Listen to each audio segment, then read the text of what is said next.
Cool, we're up and running. So, welcome everyone. Uh, we've kind of advertised this a little bit in terms of just kind of talking about what we're doing tonight. So, this is a follow-on from the video me and Will did 2 or 3 weeks ago. I can't remember now. Just basically looking at vulnerability case law and trying to essentially kind of explain how you define vulnerability and I guess to be as practical as possible in terms of understanding, how do you support your particular client with their particular circumstances to kind of show that they're actually in priority need through vulnerability. So that's the aim of tonight. We started last time with HOTAC. I'm not going to reiterate too much. If you're watching this video, you haven't watched that video we did on HOTAC, I suggest you go back to it because case law just develops. It's not something which is nice and neatly set out. It kind of works, it evolves in time. And really, HOTAC was a bit of a reset. So HOTAC's a starting point. Then we had the cases we're going to talk about tonight. So Panayiotou v Southwark. Was it Southwark? I think it was Southwark. Sorry, no, Waltham Forest. And we might get time to do Thomas v Lambeth as well tonight. So we'll see how it goes. But that's the plan. Me and Will have just spoken. This is not a particularly easy case to read because there's a lot of kind of very lawyerly arguments in there about what the definition is not rather than what it is. So we're going to try and stick with the stuff of what it actually is and how it all works rather than kind of getting kind of stuck on these particular issues that came up in the case. A few things first of all, Will. Court of Appeal, just talk me through the hierarchy of courts. So you've got county court, then is it High Court, then Court of Appeal, then Supreme Court, or is there other stuff in there? You've got county court and then High Court and Court of Appeal, then Supreme Court. But you can go straight from a lot of these cases going straight from the county court to the Court of Appeal. I've forgotten why there are certain cases where you appeal to the High Court, but I think with the homelessness appeals, they almost all go to the Court of Appeal because it's the second appeal, because the Section 204 appeal is technically an appeal, even though it's a new case. It's an appeal against a review decision. So my recollection is they all go straight to the Court of Appeal. Cool, and that's going to be quite important going forward because as we'll see, so the Panayiotou case is a Court of Appeal case, but the Thomas v Lambeth case was only in the county court, and I find the Thomas v Lambeth case much more helpful, but because it's only a county court judgment, it doesn't hold the same weight as Panayiotou and Smith v Haringey. So. And I've just mentioned it there. So this is basically, again, I don't know what the technical term is. There's two cases in one here. So we've got Jesse Panayiotou v Waltham Forest, and then we've got Smith v Haringey. So Stephen Smith v Haringey, kind of because I guess there were similar issues, they were brought together as one case. So as before, just going to share the screen. We'll just kind of go through it and pick out bits and pieces. Which, as I say, the aim of this is to try and give you a working understanding. So what is it you need to focus on? And I haven't said it yet. This is not the normal live stream we do on a Thursday. So, you can ask questions about what we're talking about. But if you ask questions about random stuff or things unrelated, we're just going to ignore it. And again, just kind of usual sort of stuff applies. This is not legal advice. And if you do ask questions, just ask them about some hypothetical person rather than your actual situation. So this is the transcript of the case. This is what it looks like. You got all these kind of fancy words and stuff at the beginning. I've highlighted a bit. So Will, feel free to kind of direct us to other sections of this. But there's a few bits I thought was useful. And actually, I think it sets this out quite nicely in terms of what vulnerability is all about quite early on here. So we just go to the second sentence there. But for anyone who finds himself or herself in that unfortunate position of being homeless, his or her situation is greatly improved if he or she is in priority need. In such cases, a local housing authority has a positive duty to secure accommodation for such a person, either temporarily or on a long-term basis, rather than simply providing advice and assistance. So knowing whether someone is in priority need is critical. Now, this case is 2017, so it's the year before the Homelessness Reduction Act was enacted or published, or whatever the right word for it is. So there is a little bit more that comes in with the HRA, but actually it still really stands. If you're not in priority need, the council doesn't have to put a roof over your head, whereas if you are, it does. So that's why so much hinges on it. And with the HRA, it's probably worth talking about it, is if the council thinks you're going to be in priority need, when they're doing that relief stage or that prevention stage, they're more inclined to actually be helpful. So if you're not in priority needs, they can let that relief duty run. Now, I know we talked last week in the live stream where Will was questioning that and saying actually the council needs to do more than that, but we'll kind of develop that further. But I think that's kind of that's the practice of it, even if it's not the actual kind of law on it. That's what councils do. If you're not in priority needs, they will just let the relief duty expire. They haven't housed you, they end it all, and there's no further duty applied to you, owed to you. So yeah, so this is why it's so crucial, and I guess why this is so complicated is that there are certain categories of people who are automatically in priority where it's just easy to prove. If you've got dependent children, it's easy to prove. Here's their birth certificates, they're dependent on me, whatever argument done. If your house burns down, you're automatically in priority need. You just point to your house and say it's burnt down, that's mine, and you kind of it's not that difficult. But this definition of vulnerability is just very complicated. Whether it needs to be, I don't know. But as we saw in HOTAC, what we are essentially doing is we're comparing our real world client, who's a living, breathing person, with a hypothetical, ordinary, healthy, and robust person. And effectively, what we're doing is we're comparing the harm that our client is likely to suffer if they're homeless versus the harm that any ordinary, healthy, and robust person would suffer if they were homeless. But this case adds a bit more to the HOTAC definition, which is why we're talking about it, I guess. So, because it although it's very clunky in my opinion, it does kind of give us some helpful bits and pieces. So, and obviously we'll just chip in whenever you want to. So, yeah, if there's something you want to talk about specifically, just highlight it. But if we just go through the bits I've highlighted early, just to kind of give us a bit of focus. So this highlighted bit here is really kind of making it again, just kind of going back into the history of it. So before the HOTAC case, there was this case Pereira. We talked about it last time, and that's kind of that's all got thrown out the window by this stage. And the reason I've highlighted here is that you for anyone who's been in the sector for any length of time, you kind of accidentally fall into using expressions like fend for yourself or those kind of old school terminology, which in one sense you shouldn't, because immediately they're not quite the right definition. So if you're new to this, it won't mean anything to you. But we're not talking here about fending for yourself if homeless, because as I say, that's kind of been debunked in these cases for reasons it's not that important. But that's where we're at. So yeah. And again, this is just kind of kind of going back over the HOTAC case within this judgment, just to kind of set the scene. So in the HOTAC case, Lord Neuberger, I think you pronounced that, said that someone is vulnerable under Section 1891 if they're significantly more vulnerable than ordinarily vulnerable as a result of being rendered homeless. So it's affirming that. And if we just quickly go to Section 189, just to kind of set this stuff out, it's probably helpful as well. So here we go. So this is Section 189 of the Housing Act 1996. So the following have a priority need for accommodation. So a pregnant woman or a household with a pregnant woman in it, a person with whom dependent children might reside. And then it's kind of got this one here. So a person who is vulnerable as a result of old age, mental illness or handicap or physical disability or other special reason, or someone who's going to be kind of in that household. So as we'll see later on, it's not about a particular age or not a particular diagnosis that matters. It's just whether you're vulnerable as a result of that. And there's some other bits and pieces which kind of we'll come to in a minute. So yeah, that's again, I'm just trying to set the scene here as best we can to give you some context for what we're going to be looking at. Now, in fact, let me just share a different screen as well here, just because this case doesn't summarize Jesse Paniotu's situation particularly well. But what I've basically done here is I've just gone back through the case and I've kind of just dug out the bits which are relevant. So he's 19 years old, or he was, it might be that he was 19 years old in 2015 when the case was actually kind of first, when he first made the homeless application. So he's 19 years old, he's got no mobility issues, and the housing officer said he was able to function independently and that wasn't questioned.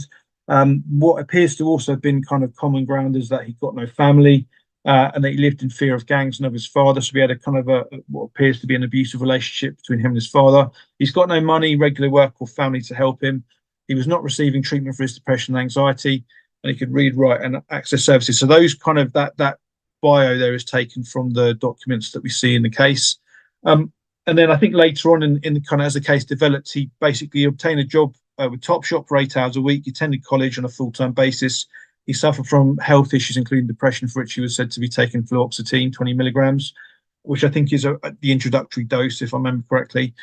He'd also lost his mother and brother at a young age, and as I say, had this kind of reading between the lines. I would speculate that maybe his father maybe had substance use issues, or maybe had some kind of issues, which meant that actually in the real world he was caring for his father rather than his father was caring for him. And so, yeah, as I say, some alleged abuse going on there, and yeah, little or no family support. So that's kind of just a summary of his situation. And then if we go back to the transcript, again, yeah, Will, feel free to chip in. So this case involves Now Medical, which we've talked about elsewhere. So he's got evidence from the GP, but the Now Medical doctor has basically looked over the notes or whatever and provided their opinion. And I think somewhere along the lines, there's a few bits and pieces which I guess are probably, do you know what? It's probably more relevant than the Smith one, so we'll leave it for now. Yeah. So again, this is just kind of, this is the review officer's notes. Okay, so we'll leave that there. So that's Jesse Paniotti's case. Then we've got Stephen Smith, who's maybe have kind of got some more significant issues that he's dealing with. So he at this point is 25 or so, if my maths is right. Suffers from mental health problems, chronic leg pain. He was admitted to hospital on a number of occasions. He was sectioned in April 2013. So this would indicate pretty significant mental health issues if you're going to get sectioned because of violent behaviour and intrusive thoughts, and subsequently diagnosed with personality disorder. In June 2013, he was admitted to hospital following a drug-infused episode. And just to remind everyone, it's not a moral test. None of this housing law is a moral test. It doesn't matter why you had mental health issues. If they were, made worse by drug and alcohol issues, that's not relevant. What's relevant is how the mental health issues present. And had some kind of some sort of leg issue. I don't know how to pronounce all that. Intramedullary nailing of a tibial shaft fracture, which is kind of what led to his leg pain. And he made a homeless application in 2013. I think he then made some more. He kind of made a fresh application in 2015, if I remember correctly. And again, so whereas Paniotti's case involved Now Medical, which is a limited company which provides medical advice, sort of meant to be independent medical advice. In this case, we've got Housing Reviews Limited, which is also a well-known company, and they basically specialise in doing reviews for council. So if you request a review of a decision, any decision, the council may well send it on to Housing Reviews Limited, who will then conduct the review and then report back to the council. It's still the council's decision, but they'll usually go with what Housing Reviews would say. And I would say that Minos Perdios, who I think is the director of Housing Reviews, comes under some criticism in this case in terms of using the reasoning that he used in his review. So yeah, so again, because crucially, although the kind of template letter that Housing Reviews Limited was using kind of has some good stuff in it, the Housing Reviews kept introducing these kind of additional things that weren't relevant to Mr. Smith. So yeah, here we go. So I'll just read the highlight bits. In determining that Mr. Smith was not vulnerable, Mr. Perdios accepted that he had emotionally unstable personality traits and suffered from low mood, but said that this did not render him vulnerable since he did not need overnight care or any assistance with the activities of daily life, and there's no evidence of psychosis. So this is a classic Housing Reviews type argument of the time. I don't know if they still do it, but basically they'd say, well, you've got X and Y issues, but they're not A and B issues, therefore you're not vulnerable. And actually it bears no relation to what the actual person's issues are. And the judge in this case made that point a bit further on. So again, there's some more details that kind of go through it, but yeah, but then so it lays out what the situation was, and then it gets to the actual nitty gritty of these cases. And we're going to try, as I say, to stick to the bits which are relevant to trying to support people, to show people in priority need, rather than just the kind of the legal arguments that were taking place here. So I think there's two issues, if I remember correctly, that was kind of brought up here. So one is, what does significantly mean? So if we go back to HOTAC, you're in priority need if you are significantly more vulnerable than an ordinary healthy and robust person would be if homeless. So which kind of leads to the question, what does significantly mean? And there is a very long discussion which is had between the different, kind of lawyers involved and the judge. Um, and I guess we'll come to it in a minute, but basically they kind of strike out. They kind of dismiss a lot of that stuff. Um, so yeah, again, these are just reiterating stuff from HOTAC. And again, this is where we actually get into the nub of the argument here. So one of the themes that runs through previous decisions of this court is that there must be a causal link between the particular characteristics, so old age, physical disability, etc., and the effect on homelessness. In other words, some kind of functionality requirement. We now know that the functionality is not the ability to fend for oneself, nor the ability to cope with homelessness without harm. But if it is not this, what is it? The nearest that Lord Neuberger came to providing an answer with this is saying in section 1891 is that it is concerned with an applicant's vulnerability if he is not provided with accommodation. Now, you will often be working with people who have accommodation, who are still legally homeless or are threatened with homelessness or whatever. So it will often be an entirely hypothetical exercise, because effectively what you're asking is what's likely to happen to my client if they were to become homeless, and compare that with a hypothetical healthy and robust person if they became homeless. So, Will, do you want to say anything yet at this point? I'm hoping I've given a reasonable sort of outline of where we stand with this. Well, I could do, but I didn't want to sort of break your narrative in the sense of going off on a tangent. But I can do, if you like. Shall I just say something? I think if there's anything you picked up so far, just jump in, because well, as I say, Sorry, I've got a bit of background noise. To make sense of this, and I was directly involved in this because I was the solicitor for Stephen Smith. But the problem at the time was, and it was only 2 years after HOTAC, because just to go back, with HOTAC, we cleared up I wasn't involved in HOTAC, but the lawyers had cleared up the mess that had come up with these decisions saying you've got to be more vulnerable than a homeless person, which was making the test much too hard. So in HOTAC, they say, no, it's a non-homeless person. So then they came up, within 2 years, they were coming up with twisting the word significant. So you had to be significantly more vulnerable than an ordinary person. And so that it meant that you had to be sort of massively more vulnerable. And it as with many of these cases, it comes down to a sort of ridiculous tug of war over what a word means. And now significant can mean almost the opposite of what it can also mean. Because I could say to you, there are significant numbers of people outside who are making a noise about this particular issue. And that would conjure up an idea of a crowd of people, significant numbers. Which is not the same as if I said to you, did you see anything interesting today? And you said nothing significant. That would just mean, well, nothing that sort of... And so really, to my mind, what we were arguing about in this case, after you cut out all the other stuff, was what significant meant. And it came down to the fact that it meant noticeable. And so if you were noticeably more vulnerable, and that's the one, that's where it is, yeah.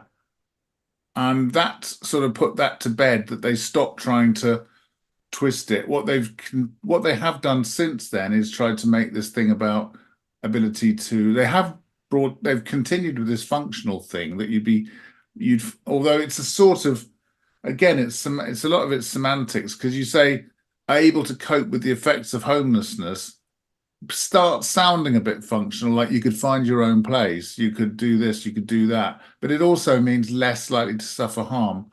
But what Minos Perdios got wrong in Paniatu was that he stuck in the word, he said, I accept that you're vulnerable and you're more vulnerable than an ordinary person, but I'm not satisfied that you're significant, you'd suffer harm in a more significant way than an ordinary person. And that was just that was just one too many uses of the word significant to try to make it a higher threshold. So I'm sorry if I'm oversimplifying it. No, because since then I haven't found that issue. I think this did put that to bed, in the sense that we didn't get them saying, okay, you're vulnerable, but not significantly vulnerable, if you see what I mean.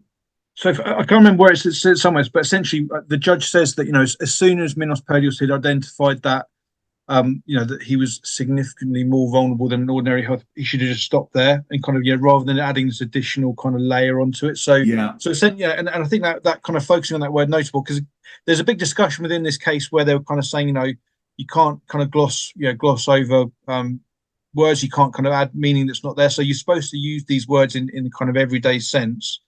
And there's a big discussion about what substantial means, and again, that's a word which is quite elastic in terms of it. It could be really, really weighty, or it could just be something that exists in the real world, of substance. So, Yeah.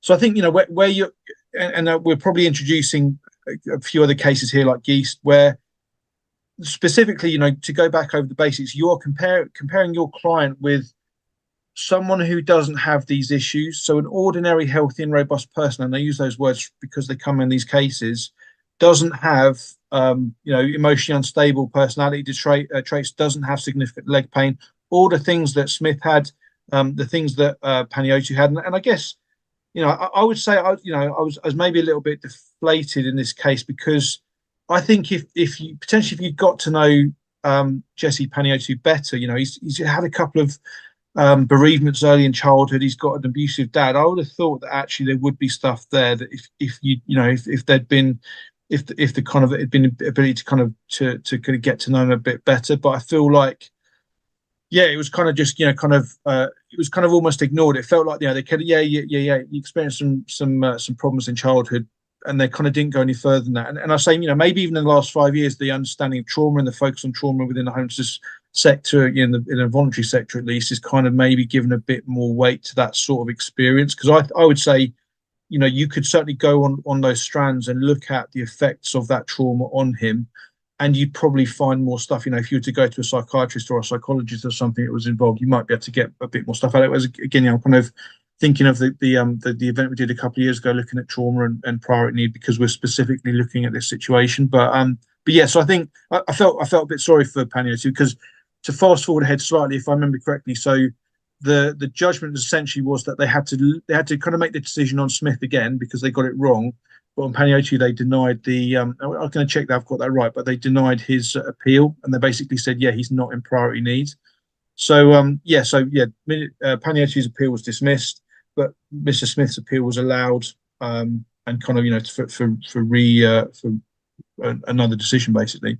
So we'll just go back a little bit now. The green highlights and stuff that I've kind of identified as particularly relevant, or very important. So whereas the yellow is less so. But so let's go back and just kind of work through this in some sort of order. Again, there's kind of a big review of other cases. You might be familiar with Sangamano and I think Kihari's in there, Osmani's in there. So these are all kind of quite significant cases. But again, I'm probably just going to read these highlight bits, because they're probably the things which I think are most important to make sense of it all. So we've established there needs to be a causal link between the person, the thing about that person, whether it's the old age or whether it's the physical disability and homelessness. So the example I give in the training I deliver is around arthritis, because there is obviously a very clear causal link between being cold and sleeping on a cold concrete floor and having arthritis. It's obviously going to make it worse. But you can have some conditions which is not so clear cut. And you have to do your homework there and kind of make your arguments. So it's kind of just making a point. You're looking at what's their vulnerabilities if they're not provided with accommodation. Again, it restates it here. So again, this is Lady Hale talking here. So the problem, of course, is that we are all to some extent at risk of harm from being without accommodation, women perhaps more than men, but it's easy to understand how rapidly even the strongest person is likely to decline if left without anywhere to live. So this is why comparison must be employed. The person who is old, mentally disordered or disabled or physically disabled must, as a result, be more at risk of harm from being without accommodation than the ordinary person would be. This is what I understand Lord Neuberger to mean by ordinary homes. So let's just skip down a little before. So again, it's just kind of focusing on the question. So the question whether someone is now in priority need is assessed at least in part by reference to the risks of what will or may happen to him in the future. And this is, again, kind of it's quite difficult to do here, because, for example, when you're getting medical evidence from a doctor, you specifically need to therefore get them to focus on what they think will happen to their patient if they became homeless. So it's not just about their condition, but what's likely to happen to that condition if they were to become homeless. And again, so it's not just saying, this person has arthritis and they're on whatever dose of Oromorph. It's saying if they were to become homeless, the symptoms are likely to deteriorate in X, Y, and Z ways. That's what you need to get down on paper and get from those supporting professionals. And that's one of the reasons why just having a patient summary from a GP is basically worthless, because it's almost it would never kind of give those kind of details of what's likely to happen to the person if they were without accommodation. It's just not on the doctor's radar at that point. So as I say, that's what you need to get evidence of, is what is going to happen to your client if they become homeless. Now, again, just stating the obvious, the focus of these duties, as in the housing duties, is to ensure that a person, even one who is vulnerable, is supported in an attempt to secure accommodation. Is kind of making the point. But then we get to some, particularly important stuff here. So it seems reasonable to conclude, therefore, that the relevant effect of the feature in question is an impairment of a person's ability to find accommodation, or if he cannot find it, to deal with the lack of it. The impairment may be an expectation that a person's physical or mental health will deteriorate, or it may be exposure to some external risks, such as a risk of exploitation by others. So again, we're not just talking about medical evidence here. We might be talking about safeguarding team evidence, or, kind of other professionals who are involved. You might have someone who's previously been cuckooed or previously been exploited in some way. That is all going to be relevant to this question of whether they're in priority need through vulnerability. So, and I don't think, as I say, I don't really like this case because I just don't think it sets it out in a very easy to understand way. And kind of, or focus your mind, because again, the example I give of someone with arthritis, on a very practical level, if they've got severe arthritis and they can't stand up or mobilize, then they're going to struggle to go down estate agents and view properties. Yeah, that's a really obvious way, but really, I think the law on this is looking really a lot further, kind of looking at a lot more than that. Again, we go back to that functional idea here being kind of reaffirmed, I guess. If I can jump in, I don't like where they're going with this, because I think the test of vulnerability is whether somebody's likely to suffer harm or injury if they become homeless.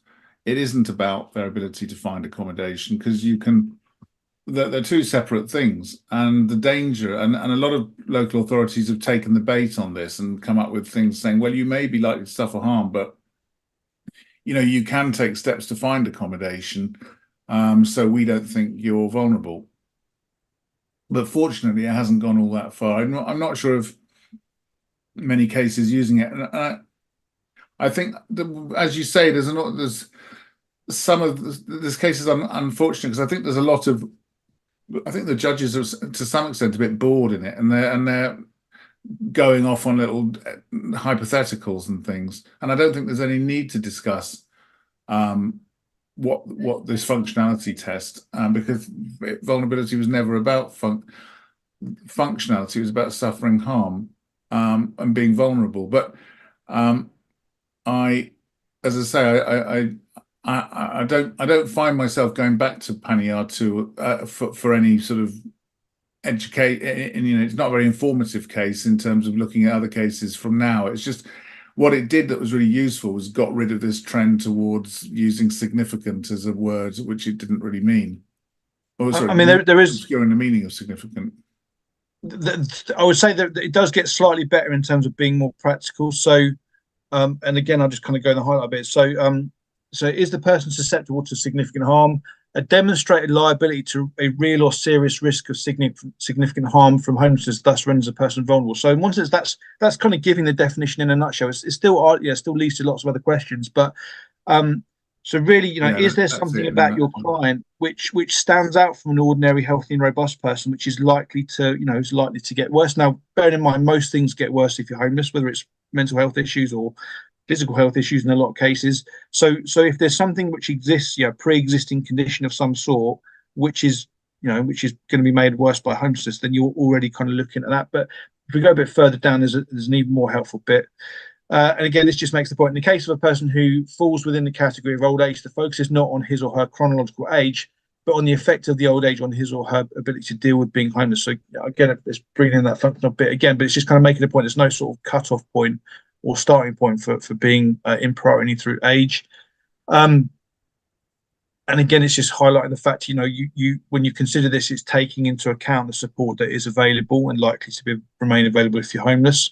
There was then a bit of a tangent on some other stuff, but this is where I think we can actually have something a bit more useful going forward. So, in other words, the question to be asked is whether, when compared to an ordinary person, if made homeless, the applicant, in consequence of a characteristic within Section 1891C, would suffer or be at risk of suffering harm or detriment which the ordinary person would not suffer or be at risk of suffering, such that the harm would or detriment would make a noticeable difference to their ability to deal with the consequence of homelessness. So, horrible sentence, but within that, you've kind of got this bit here, which is there something about your client which is going to get worse in a way that a healthy and robust person wouldn't? That's the test. And as we've kind of already discussed, that is where you stop. You don't continue kind of adding kind of further kind of goalposts and targets and hurdles into it. As soon as you have something about your client which is going to make them significantly, as in noticeably different from a healthy and robust person in terms of how they deal with homelessness, that's going to lead to some sort of harm. So that harm might be worsening mental health issues. It might be increased suicidal ideation. It might be increased pain. It might be reduced mobility. It could be risk of exploitation, increased risk of exploitation. All of those kinds of things are harm in themselves. You don't have to have someone. And again, we've seen this in a few cases where they'll come back and say, well, you're not actually killed yourself yet. So, it's not relevant yet. So, just to make the point, suicidal ideation in and of itself is a harmful effect. So you would effectively cross this threshold with something like that without the requirement to actually kind of make an attempt on your own life. So that, as I say, that within that, you've kind of got the bare bones of it. And if you kind of do a bit of grammatical exercise on this, you can kind of break it down. In fact, I might just share a slide from the training we do just to kind of demonstrate this point, because it's hopefully kind of just makes it in a bit more simple terms. If I just find the right one, bear with me a second. Here we go. So nearly there. Yeah, here we go.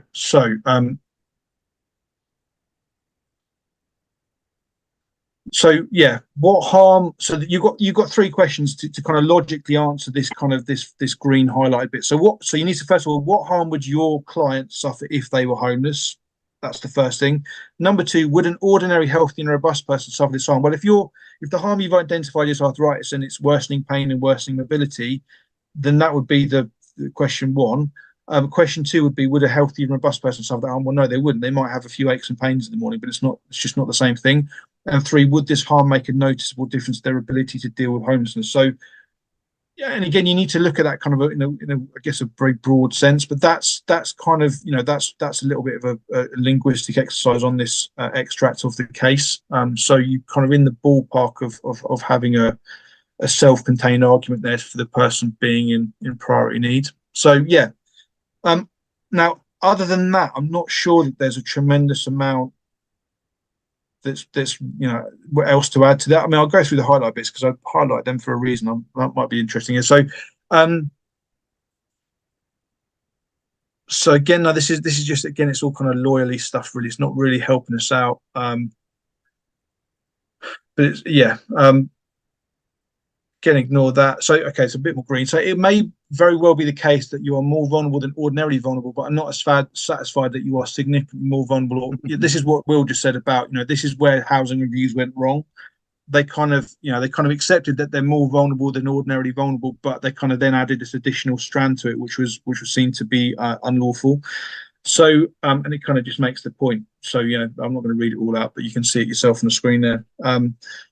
So yeah, at that point, he ought to have concluded that Mr. Smith had priority needs. And it's interesting, Will, I mean, so in one sense, the judge here is saying that Mr. Smith is in priority need, and yet that's not the kind of outcome of the case. The council had to go and make a decision again, rather than, so again, I know you said a little bit about this last time, but why didn't the judge just say he's in priority needs, end of? Why did he instead tell the council to go and make the decision again properly? The reason is because the judges don't see their role as to make a determination as to whether somebody is in priority need or not. That they repeatedly say that this is a matter for the local authority. Parliament gave that decision-making function to the council, not to the judges. the role of the judges is like that of a maths teacher at school, where they're looking at the workings out. And so that if if the decision maker says the equivalent of two times three is 7, the judge isn't going to say, I'm going to make a finding that it's 6. He or she's going to say, I can see that what you've done is you've mistaken the values of those ones you've multiplied, and therefore your decision has to fail because you've made an error of law. So the only times that having said that, you may say, well, there are cases where they do substitute their own decision. And that would happen where if, for instance, you come back before the courts about 3 times, and sometimes you get this with counsels, they're so sort of belligerent that they just won't give up. They'll go away and think, oh, all we have to do is take out the extra couple of the words vulnerable there and we'll be all right.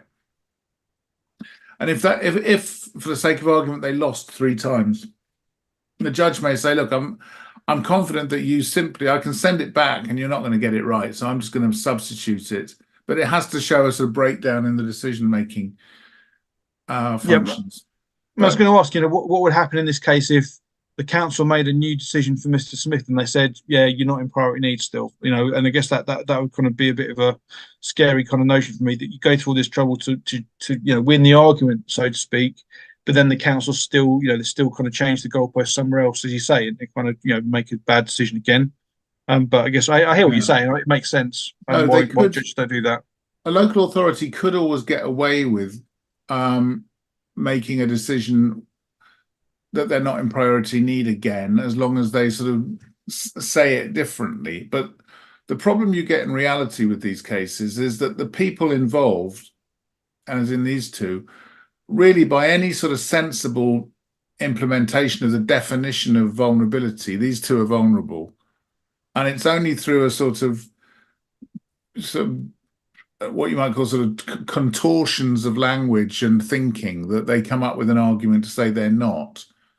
And so it's often the case that, and it comes into this concept of irrationality. And I remember there was a meeting after Paniatou and Smith of Housing Law Practitioners Association, where I think it was Zianabi, who I mentioned in the last meeting, his contribution during the discussion was that really all these cases are going to turn really on irrationality. And that's something we could talk about in more detail another time. But it's basically, to be irrational in this context means making a decision which no reasonable person who was in the possession of the facts and knew the test could come up with. So it's like a kid at school could come back and say, well, it's unlikely they could ever come up with a situation where they say 3 and 3 is 7. And so they'll come up with some ingenious ruse of how they've argued it. But the judges say, no reasonable person who understands maths could say that.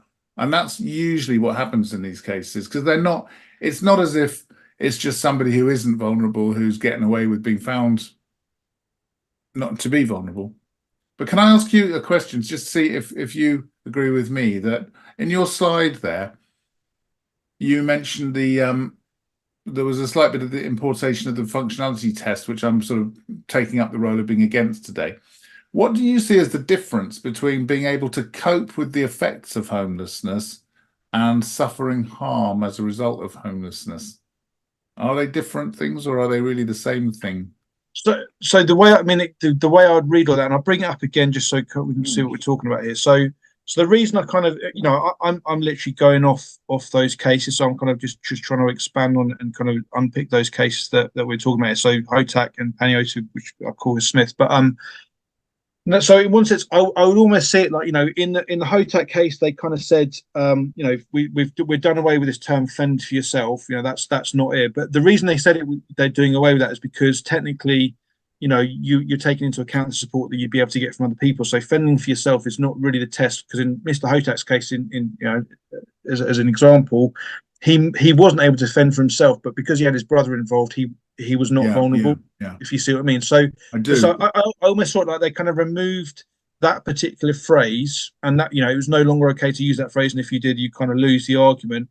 But then they I would say, because the wording of that is in the Code of Guidance, and I bring that up as well. So I'm going to struggle to find the actual paragraph, but so the wording of the Panio case is in the guidance, and it does kind of talk about, I think, the consequence of homelessness. It does No, use that.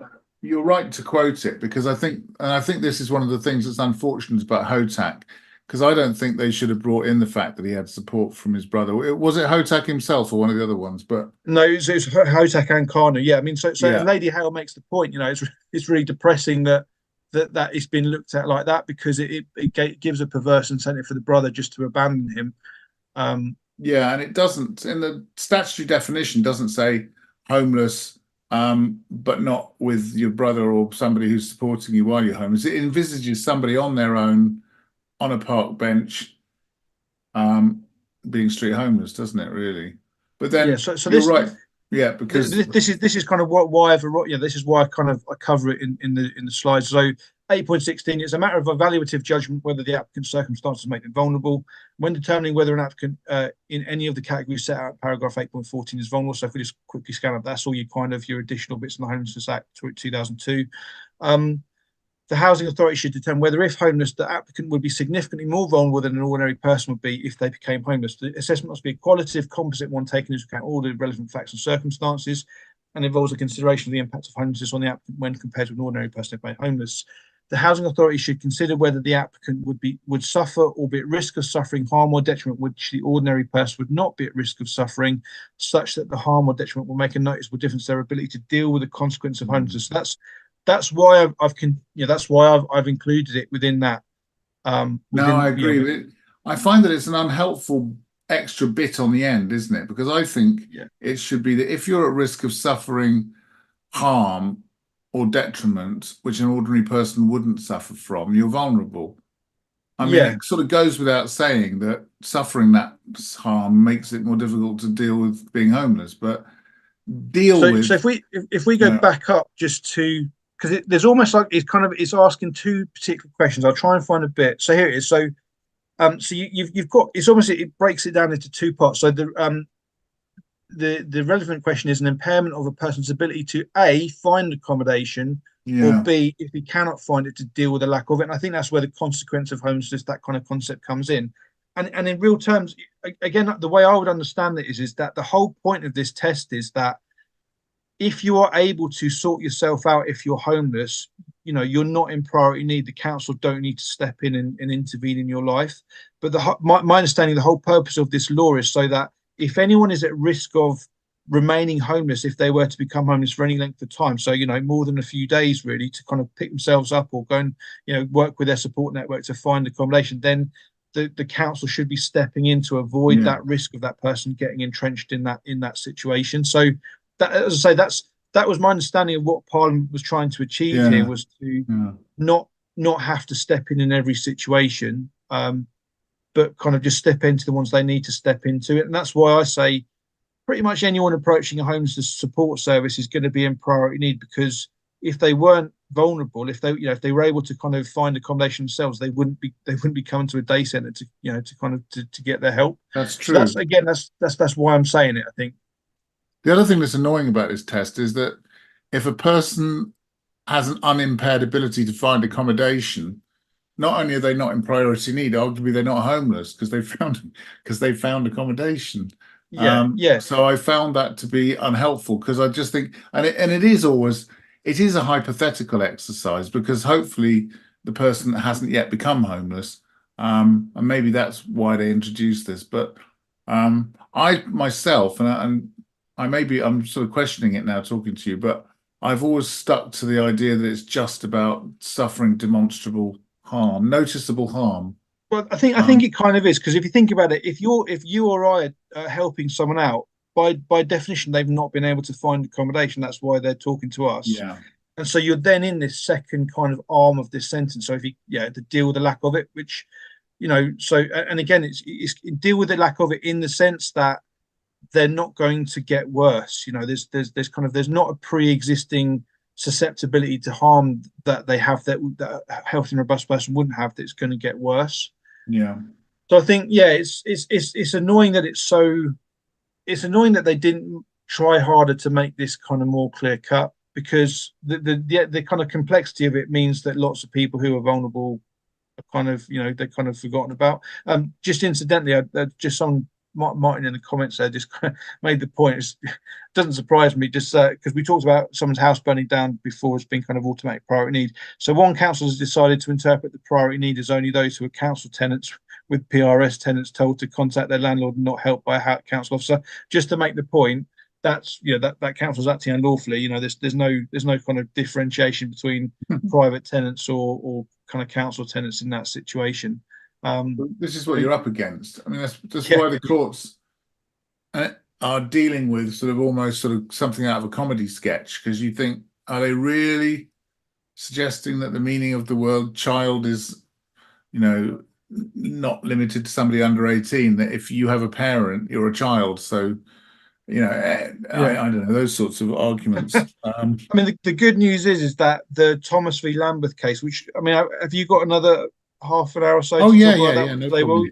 Well, I think the good news is that the Thomas v. Lambeth case is much more helpful in the real world. So if we come to that one now, so I've not got anything else to say about this. The Panayotis Can I case. just say a little parting thought on Paniotto and Smith as we move away from them is that I think that the good news is that the potential for more sort of Tolkien-esque navel gazing type discussions about vulnerability that you see in that case, that I think, and also to some extent in Hotak, none of which seems to be particularly based on firm foundations. It could have gone either way, and it's just somebody made a slip of the tongue, and they get the opposite decision. But fortunately, though, that hasn't sort of had long-term implications, and a lot of the stuff that's come afterwards, to my mind, has been a lot simpler in dealing with priority need, and it's partly because I think that a lot of the politics of homelessness law has shifted since 2017,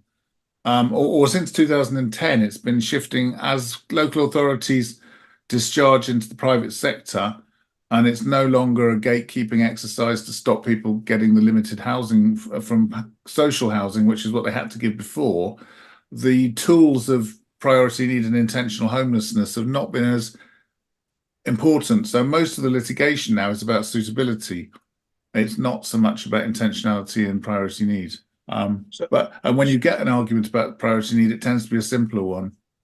yeah, I mean, I would be interested to know. I have a feeling, this would be my speculation here, that you say that as a solicitor operating in London, Yeah, and I yeah, could I well do. believe it. I think in those kind of more rural areas, or not necessarily rural, but kind of further away from London, I think that priority need arguments are still live and kicking. Okay. Because Well, I've seen some nightmare ones. Yeah.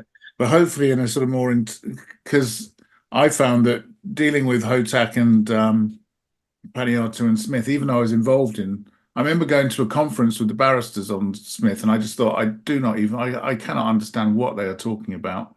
I'm supposed to be a lawyer, but maybe that says more about me than. Well, I think it's certainly what's frustrating is they certainly haven't, given that it's given that it's largely lay people who are not lawyers that this affects the most. It's frustrating that they Yeah. haven't kind of boiled it down into some more straightforward definitions. Um, So moving on, that was my yeah, parting thought. But let's talk about was it? yeah. So Thomas v Yes, Lambeth. yes. So This is a nice the case. the good news about this case is that it's only 9 pages long. The bad news is that I've highlighted almost all of it because it's almost all really relevant. And again, I've mentioned this already. It's only a county court judgment. So although I use it in my casework, it doesn't have the same weight as the Paniotto case. For instance, in one sense, none of this is taken up into the code of guidance, whereas the Paniotto case was, the wording of it was. And again, a bit of a kind of background here, and just to mention, what the barrister for Mr. Thomas, for Miss Thomas, sorry, is Nick Banner, who kind of written a couple of good books. One kind of disability and homelessness, one about private landlordism, which is an interesting read. So again, I'm just going to read the highlighted bits. And just from memory, I don't even know where I got this from, but I remember this is correct. So Miss Thomas, she had depression, which was treated with sertraline. her GP had wrote a really good letter, which I don't think I don't know. I read the GP letter that came with it, but I'm not sure where I got that from. It might be from Nearly Legal, so Giles Peaker's blog. Which is really, if you haven't done that already, then you need to subscribe to it. But so basically, yeah. So she's kind of she's diagnosed with depression, anxiety, and with some suicidal ideation. It's recently got much worse. The doctors kind of noted that it's got worse. She's kind of got severe social anxiety, although I think he uses different words for it, the doctor. So that's her circumstances. And the doctor gave a really good letter. So the doctor basically really focused sharply on what mattered, which was specifically what's going to happen to Miss Thomas should she become homeless. That's really, really helpful for that reason. So yeah, again, I'll just read out the highlight bits to make sure I haven't missed anything. So what is required is an intense focus upon the characteristics of the person under consideration and to see whether or not those characteristics would render that person more vulnerable relative to a normal person if that person was made homeless.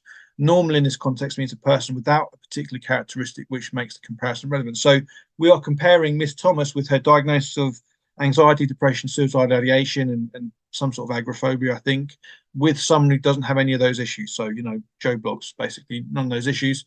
And that's why we see with was it Now Medical or Housing Reviews in this case, but essentially why the evidence they gave to the council was unhelpful because it didn't focus on what was actually going on with her. So yeah, no, sorry. So yeah, this is the doctor's letter. Sorry, this letter isn't here. So kind of gives an outline. So she's 31 years old. So it's clear she's a vulnerable young woman who has been victim of personalized aggression, which has inevitably exacerbated likely predispositions to depression and anxiety. She's attended our surgery this week with suicidal thoughts and a ramping up her anxiety. There are prominent problems for her getting out to me social contacts with signs for hyper-alertness, hyper-arousal, or exaggerated fear of people, whether strange or familiar. As a consequence, her coping strategies are significantly compromised at present and she will not cope with being homeless. There is a very high likelihood of a further deterioration in her mental health due to homelessness. Now, as I say, really good GP letter. The only bit that wasn't worth anything was this bit here. So what if you get a professional to say my client is vulnerable, the council will immediately say that's not your job to say that. That's my job. Shut up. They'll take that kind of line with it. So everything else in this letter was really good, but this particular bit here wasn't worth anything. So there's no point in you just saying I think my client is vulnerable. That's got no currency with a housing officer who's making this decision. What you need to do is explain what happens to your client should they become homeless and what harm is likely to result from it. The actual question of vulnerability is specifically meant to be reserved for housing officers. Having said that, Now Medical regularly say stuff like, I think this person's vulnerable. And more than once, I've seen Now Medical getting criticised by judges by saying, that's not your job to say that. You should shut up and just tell us what the health issues are what's going to happen to them if they become homeless. So yeah, and I would say actually on the other end of the scale here, this last sentence really encapsulates the definition of vulnerability in a nice, whatever that is, 20 words or something. So there is a very high likelihood of a further deterioration. So those kind of key concepts there. So you've got existing issues and they're going to further deteriorate. That's really, in a nutshell, what the definition of vulnerability is here. As long as it's significant, as long as it's not a bit of tennis elbow or something that's not noticeable. If you're talking about someone with these kind of issues and they are going to deteriorate further, then you are immediately really talking about someone who's in priority need. And then there's a few more bits there. So Now Medical get involved. So it was Now Medical. They get involved as per. And again, this is the Now Medical report. And I guess we've got, if you've got time, Will, I think it's quite interesting to look at this in a bit more detail. Yeah. So the issues are depression. The applicant has a history of depression, and I know has a history of suicidal thoughts and acts in deliberate self-harm. She's been treated with sertraline 50 milligrams, the standard antidepressant in low dose. So what the Now Medical doctor is trying to say there is that, while it's, the medication is really low dose, so it's less, it's not significant or whatever. It's been referred for counselling, which would be considered standard treatment. So they use the word standard is really just to kind of, undermine or kind of, dull down the kind of the significance of all this. There is nothing to suggest she's required urgent psychiatric intervention. There's no evidence in this case of a severe and enduring underlying mental illness such that would significantly affect her cognition or rational thought. Now, immediately, and we'll see this kind of explored with the judge as it goes through, neither of those, needing urgent psychiatric intervention or, affect something that affects their cognition or rational thought, neither of those are the definition of vulnerability. So what this doctor's basically done is saying, here's Miss Thomas's issues over here, but she hasn't got these issues over here, which I've just made up out of nowhere and have no relevance to Miss Thomas. And because she doesn't meet those issues, then she's not in priority need. And that's essentially what the judge goes on to say.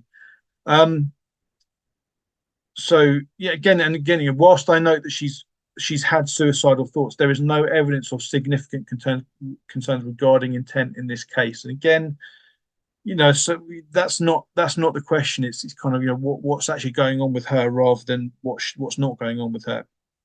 So and again, I've just kind of said this. So the now medical letter goes on to say, I do not think the medical issue rendered the applicant significantly more vulnerable than ordinary person.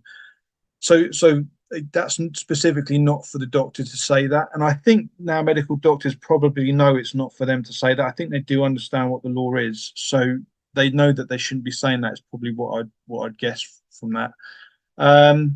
So as I say, I've pretty much highlighted everything. I'm not going to read it all out because it's going to be here all night. So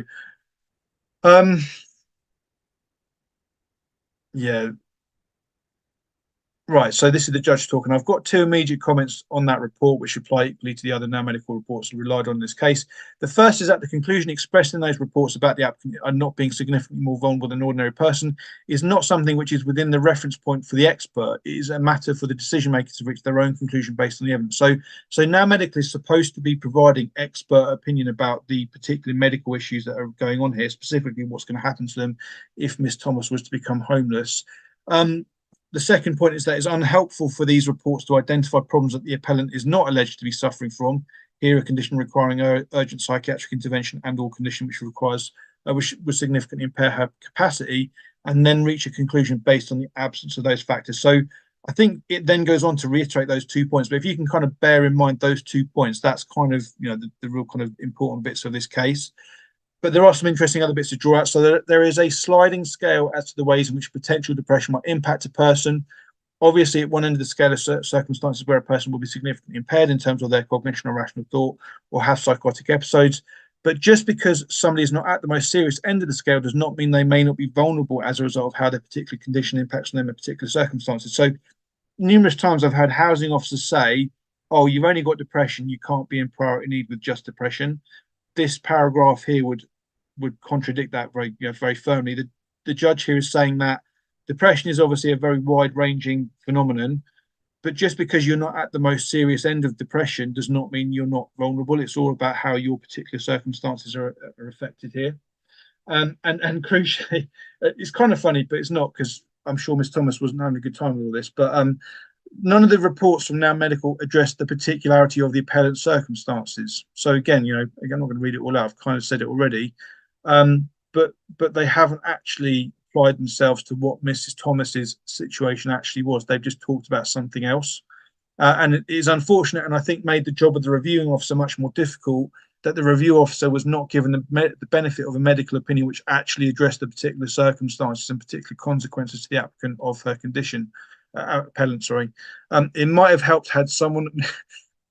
I feel the sarcasm in the judge's tone. It might have helped had someone from Now Medical taken the time to see the appellant or indeed considered her medical records. So I think that's a fairly polite way that the judge is really kind of criticising Now Medical there for their kind of failure to actually address the issue at hand. So again, and there's some more stuff of the same kind of the same sort of type of thing. So again, kind of this other doctor, I think from Now Medical, kind of said some more stuff which wasn't relevant. And so there was no medical evidence other than that from Miss Thomas's doctors, which addressed the actual circumstances of the applicant. So in this case, the review officer had to weigh up the opinion of Miss Thomas's doctors, who knew her, who'd actually treated her, who'd actually met her, and had known her for some period of time, it would appear, versus some writing from a doctor who'd never met her, never read her full medical records, who weren't even talking about her particular circumstances. What should have been clear, and Will's already mentioned kind of, Wensby unreasonable. No reasonable person would take Now Medical's evidence over the treating professional's opinion here. There is no reason to, because it's not, it's undermined itself for various reasons. So yeah, and just incidentally, you can find all this stuff online. If you just Google these cases, you'll find them if you want to read through these in more detail. So, and again, kind of the doctor here is just adding in these additional thresholds which don't exist within the law. So they're saying that, because you don't need support with daily activities, you're not vulnerable. That's, again, it's not the question at hand. The doctor, the GP themselves have already done this properly. So okay, well, I'm not going to read out all of this highlight stuff. As I say, I found it all interesting. I guess you guys can see it on the screen to read it through for yourself. It's just kind of making the same point. So, but then crucially, this is where it gets interesting. So the judge here is saying that in Miss Thomas's case, the evidence specifically was that A, she had depression, B, the consequences of the depression would be significantly exacerbated by the threat of homelessness, or would be exacerbated, should I say? I've inserted that word significantly. And those consequences were likely to include an increased risk of suicide and or self-harm. And again, this is a case I talk about in the training because it's a really good one. You've got another 3-part test here. So first of all, you need to identify what are the things about your client, which are relevant. So physical, mental health issues, history and care, history in the forces, history of abuse, history of exploitation, time in prison, all of those kind of things which are laid out within the Homelessness Act 2002 and the Housing Act 1996. So that's your kind of first part. So you identify those issues, and then ask the question: would the consequences of those issues be significantly exacerbated by the threat of homelessness? So, if the issue is some kind of mental health issue, PTSD or something, then you kind of lay out what the consequences were. Hyperarousal, insomnia, substance use, flashbacks, all those kind of things. And then ask the question: would those consequences include risk of suicide, or any harmful effects, basically? And again, the answer is probably going to be yes. So yeah, you've kind of got that there, which I think, that's the end of it, really. But that's if I just share the slides again from the training I do, just to kind of, I've written it down probably a bit more coherently than I just said. And close it down. I'll just get it back up again. Bear with me. So yeah, here we go.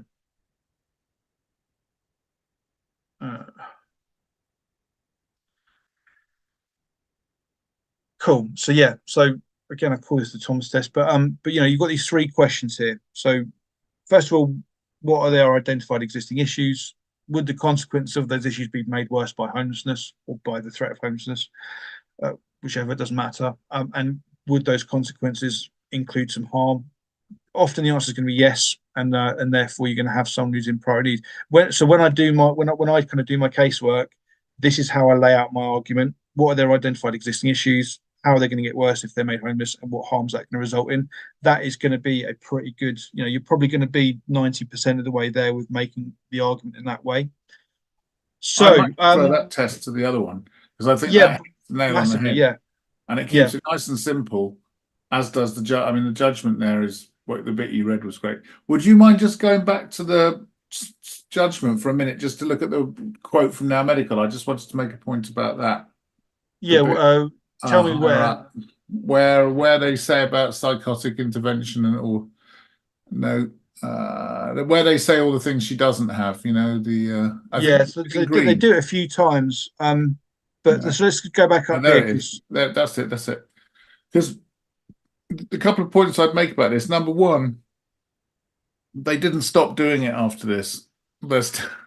Number two, this is just a standard piece of text that they use time and time again. I've had this chunk of text in my cases where I get the file, because what Now Medical do, which you don't necessarily get the feeling for on this, is that when you get the file from the council, you get the actual Now Medical report, which isn't very much longer than that chunk of text you're looking at there. So that they really give a very short summary, and it usually concludes with this line at the end about not making. I think it might just be over the page. There's a bit where he says, "I make no housing recommendation." Did you see that bit further down? Yeah, Uh, I make no grounds for recommendations on specific medical yeah, grounds. Yeah. and that, as I see it, is one of the fatal mistakes that Now Medical and those instructing them make, is that nobody's asking Now Medical to make a recommendation.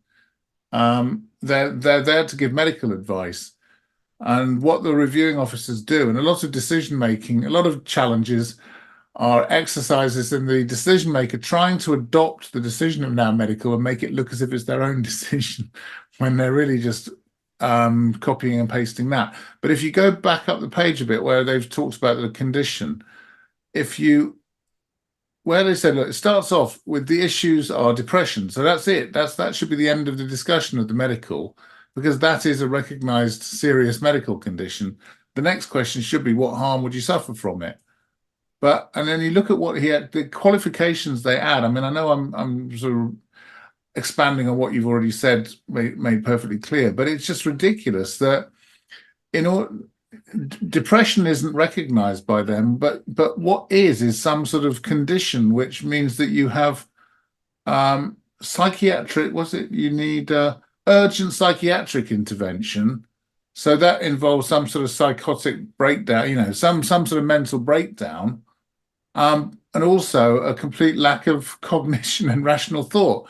And I got to the point where I said, this person would literally have to be in a coma or something, or and they've even used the term, where you talk about suicidal ideation, they've contrasted that with suicidal activity. So you've got to be sort of undergoing a complete breakdown, lacking capacity, but also sort of demonstrably trying to commit suicide in order for these people to treat you as vulnerable, which again brings us to the point of irrationality, that nobody could sensibly expect that. But unfortunately, reading between the lines of this, that is what they are doing. And they are quite easy to challenge. So just a little bit more on Now Medical. So this is a very ropey scan of a case I worked on. Yeah, you've got, that's one of the reports. Yeah, so this is what Now Medical report looks that's like. it, because you see how short I've obviously redacted it. So yeah. I mean, I think if I understand it correctly, this costs £35.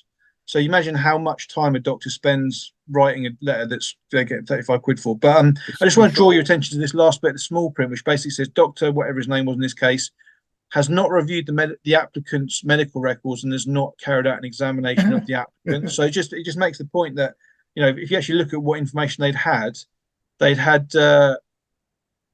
risk assessment, which by the way didn't exist in this case. There was no risk assessment done by the council. Referral form, as far as I know, that didn't exist either, because it wasn't provided in the subject access request, nor was a care plan. So in one sense, I'm not quite sure really what was actually being looked at in this case. My guess is there was just an email from the council to Now Medical where they just laid out some unhelpful bits of detail, rather than anything actually official. Because the reason this is again from the training I do, but so basically in this case there was a consultant psychiatrist, consultant maxillofacial specialist, consultant in fact two consultant psychiatrists who'd already given very detailed evidence, and that was not put in front of Now Medical. Now Medical didn't ask for it, which is, if I remember correctly, there was a case which I'm not going to be able to remember right now, but natural fairness should dictate that Now Medical should, be curious and should kind of go out looking for more information. So if there's mention of a medical report somewhere, Now Medical should go and read that medical report and then give reasons why they don't agree with that medical opinion of someone who presumably probably knows the applicant much better than Now Medical do. So yeah, or if they don't, the council should be doing that. Yeah, and I'm sure that's what Now Medical say. They say, well, that we only assess what's put in front of us. But I would, that seems to be, again, my honestly held belief about this is that Now Medical, it's just not a very ethical activity, is it? In terms of, you're a doctor, you're supposed to promote the whatever, Hippocratic oath, whatever it's called, and kind of it doesn't seem to be being engaged very well here. So that's I agree. And I think just as an act of local authority decision making, it isn't good, because I mean they're obviously under pressure from local authorities to make negative noises, which then can support negative decisions. I have seen the odd Now Medical report where they have said, you know, I can't comment on this. You give me so little that I can't comment on it. And even Yeah, I've even seen one where they said they were vulnerable. They thought they were vulnerable. so when we did the FOI of every council, when Shannon did the FOI of every council in the country, there there was a small number of cases which suggested the person was in priority need. And interesting, because when we asked the question, we thought we were going to get it, we're going to get knocked back. But by the way, I'm just putting a very helpful YouTube video into the live chat done by a guy called Nicholas Nicol, which Will, you told me about a few weeks ago. Yeah. And this is a barrister who's basically talking exactly what we're talking about here about Now Medical, but he basically goes into the logical fallacies that they get tied up in. But yeah, so with that, do you know what? Let me see if I can share the FOI stuff. I'm not sure it's huge, but let's see what I can do here. So I mean, yeah, just to kind of make a legal point here. So when we asked Now Medical the questions, which was essentially, asked the council how many times did you use Now Medical within a set period, how many of those letters you got back suggested the person was in priority need or recommended the person was in priority need. The correct answer to that should have been Now Medical doesn't recommend findings of vulnerability. They only give medical advice, but only one council out of 400 or so actually picked up on that fact and said, oh, we don't get recommendations from Now Medical. So it was interesting just how even like the local authorities' use of that data suggested they were very hot. They're just rubber stamping it. Yes, let's see if I can share here. That's going to be useful. It's probably not in a format which is very easy to share yet. Yeah, it's not. It's not. Well, let me. I'll share it just to see if you guys can make sense of it. But so to say, this is Shannon's hard work here. So we asked about Now Medical. We also asked about housing reviews. But so here the questions are up the top there. So it was all for 2022. So we get a kind of period. So how many homelessness cases were referred to Now Medical? Of those cases, how many concerned vulnerability? C, of those from the vulnerability supported the conclusion that the individual was vulnerable. And of those, how many were then found to be vulnerable? So Bedford, as an example, 9 cases were referred to Now Medical, 3 of which were about vulnerability. 2 actually recommended they were vulnerable, but then that led to 0 priority need decisions being made. So, you can see the councils that use the most. At Enfield, there's 173 were sent, 148 were about vulnerability. So you can kind of see what sort of proportion of these different figures are kind of resulting in them. So, yeah, as I say, I'm going to do a video about this at some point just to kind of, actually kind of share that stuff around. But there's a whole industry in this kind of providing evidence for councils around vulnerability. And as you've said, Will, it's not good business to recommend everyone being vulnerable because the council won't use you. So you kind of, it's not. 2 things to say. One is I exchanged emails with Nick Nicol this week and invited him to come and talk with us on a future broadcast, and he expressed a willingness to do that. So that'd be great. Yeah, hopefully we can have a meeting with the 3 of us where we can talk about some of the issues. The other thing I would say, just as a based on these cases, the practical things I've learned from 30 years of challenging priority need vulnerability decisions, and I'm still learning all the time. One thing I've learned more over the last few years since Smith and Paniatu is you just have to go out and get that independent evidence. You can't rely on GPs. And to be fair, I mean, I could have a go at criticizing GPs because I think the standards that I've seen anyway, that's another story. But and it's difficult. I mean, as a patient, I find it difficult enough to get an appointment with a GP. And anyway, but they don't tend to be good at writing housing letters, and to be fair to them, they get asked all the time and they don't want to do it. But if you've got and we're usually talking about mental health problems here, people with demonstrable physical health problems who are sort of in a wheelchair or walking with a crutch will have much less difficulty, I think, with priority need and vulnerability. But you need to get psychiatrists for people with mental health problems, and the Legal Aid Agency will pay for psychiatrist reports. But even then, the point I'm going to make, and this is the simple one, is don't try and get into an argument with the council. Oh, yes, he is vulnerable. Oh, no, he isn't, because it's their decision. And you're not going to be able to go to a judge and say, look, we've been arguing about this back and forth, and we want you to make the decision. Will you tell us whether this man is vulnerable? Surely, on all the evidence, you must think that. And a judge will say, I can't do that. You can't ask me to do that.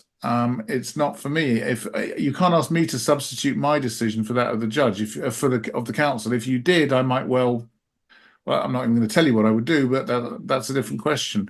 What you need to do is just get that evidence and show what the council would have found out if they'd asked instead of asking Now Medical to write one of their, you haven't had a complete breakdown messages. If they'd written to the GP and said, or the psychiatrist, or commissioned somebody and said, this person suffers from depression. Now, we all know that depression stretches from a sort of healthy response to a bad day on the one level to sort of Kurt Cobain at the other end, sort of blowing your brains out because you so can't cope with reality. Sorry to trivialize it like that, but or vulgarize it. But if they'd said, where do you put this person on the scale, and what do you think will happen if they become homeless? And then we say they didn't do that, and this is what they would have found out if they'd done it, which shows just how wrong they got it.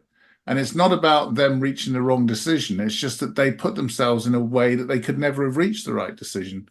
And that's where you win.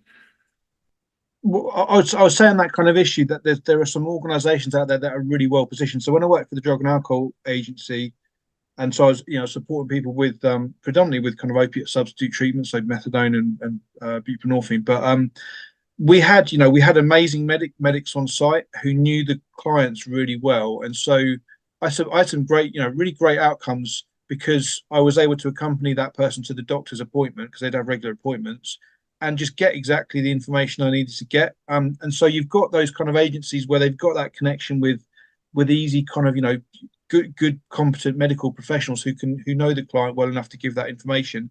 That becomes a real easy win kind of situation. So I'm thinking of the drug and alcohol agencies. I'm thinking of street outreach agencies who are supposed to work really closely with mental health agencies. Well, you should know the name of the treating professional, and you should be able just to explain to them why it's important that they provide a good amount of information. Again, so discharged nurses from hospitals should just be like shooting fish in a barrel. It's not difficult. If you've got someone with real issues, it's going to probably get worse if you made homeless. So I think those would be the kind of those agencies. If they're not managing to do that, I would say, without being horrible, they're just not trying hard enough, or they're just not realizing that they can make a difference. Because as you say, if you actually do a competent job of laying out the facts and kind of saying what's going to happen to that person, and kind of making sure the evidence it does exist, is available, then you can't really lose. It's quite difficult to lose if you've done that. In the Lambeth case, it's only one or two sentences from a professional, which the council just can't get round, and they can't get Now Medical to say, well, they may be likely to suffer harm as a result of their medical condition if they become homeless, but that doesn't mean they're vulnerable because they're not in Broadmoor, So I think Mike has just made the point on the chat there, just saying that basically, you know what's going to happen. So, you have to kind of show that the person's mentally incapable to kind of cross the threshold, and by which point the housing officer says, oh, well, you don't have capacity to make a homeless application, so we don't have to help you. Yeah. Martin's made that point on the chat. Yeah, that's I was just reading out. He's absolutely right. Because they say, well, you've got capacity, so you're not vulnerable. And oh, whoops, so you say you haven't got capacity, end of application. Yeah. It's the same sort of thing we've seen, like, where they say, well, you're well enough to get here today, so you must be fine. And obviously, if you're not well enough to get there, then you don't have to make the decision anyway. I'll give you a quick example, if I may. This was on suitability, but it shows you how much the councils will fight this, and how stupid the discussion is. There was a case I was doing this week where somebody turned down a property because it had stairs. And she'd got a report from the doctor which said she has a back problem and she's worried she won't be able to climb the stairs. Now, you'd think that's sort of the doctor saying, yeah, she's got a back problem which makes it difficult for her to climb the stairs. But the council said, no. The doctor hasn't said, I think she can't climb the stairs. So the doctor's not actually giving a medical opinion on the ability to climb stairs. And I had another one where they went through all the medical records and they said, look, all the doctor's doing is writing down what the client says. He could be making any of this rubbish up. The doctor's just acting like a scribe. But then the judge said, well, the doctor's not just going to write any old rubbish down. They're writing it down because they think it's relevant. But you've really got to expect the most absurdly difficult responses from the council. I mean, it'd be interesting. I don't know if it'd be possible, but it'd be interesting to kind of have a bit of a panel discussion event where we've got a couple of experienced medics there who would be able to sort of say, well, these are the principles we work with when we write a note. This is why we'd say X and Y and not Z.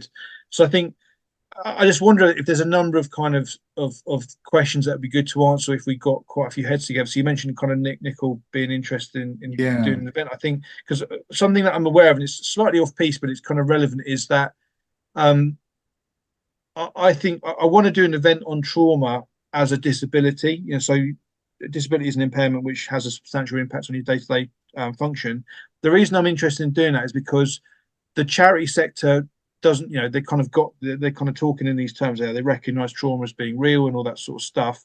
But actually, if you then tie it in with a bit of legal protection for someone, as in, if you actually started treating people who are traumatized, who you're saying are traumatized, actually have a disability and therefore need to be treated, better, effectively, then you might actually have a bit more, it might be a bit more fruitful in terms of supporting the client group. So, where you've got in inappropriate placements and stuff like that with TA, actually, if you look at trauma as being a disability, you would potentially avoid that. So yeah, but I don't know. I mean, I'm interested to see trauma as a medical condition giving rise to vulnerability. Yeah, I think trauma as a trauma isn't in itself a medical condition. It's a process by which you suffer side effects, which are medical conditions. Yeah. Yeah, I mean, I think kind of talking about it in those terms would kind of kill two birds with one stone. If you're talking about how trauma affects people, and whether you tie it down to a medical diagnosis of, I don't know, adjustment disorder or PTSD or something, that's kind of helpful, but it's not necessary, I don't think. But I think actually it would be a useful discussion to have. As I say, it's on my list of things to do. But yeah, cool.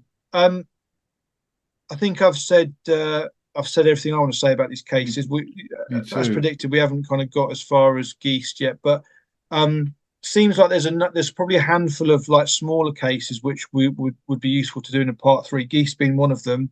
But I said to you before today, just kind of Crossley v Westminster, Kelly v Westminster are both interesting cases around vulnerability. There might just be some other kind of small cases we could throw together into one meeting. Will, I don't know if you're up for that. I'd be happy to or something. Keep talking about vulnerability until we find something else to talk about when we've exhausted it, because there's lots of things like I'd quite like to talk about irrationality and just challenging decision making generally. But and suitability. God, that's Pandora's box. Yeah.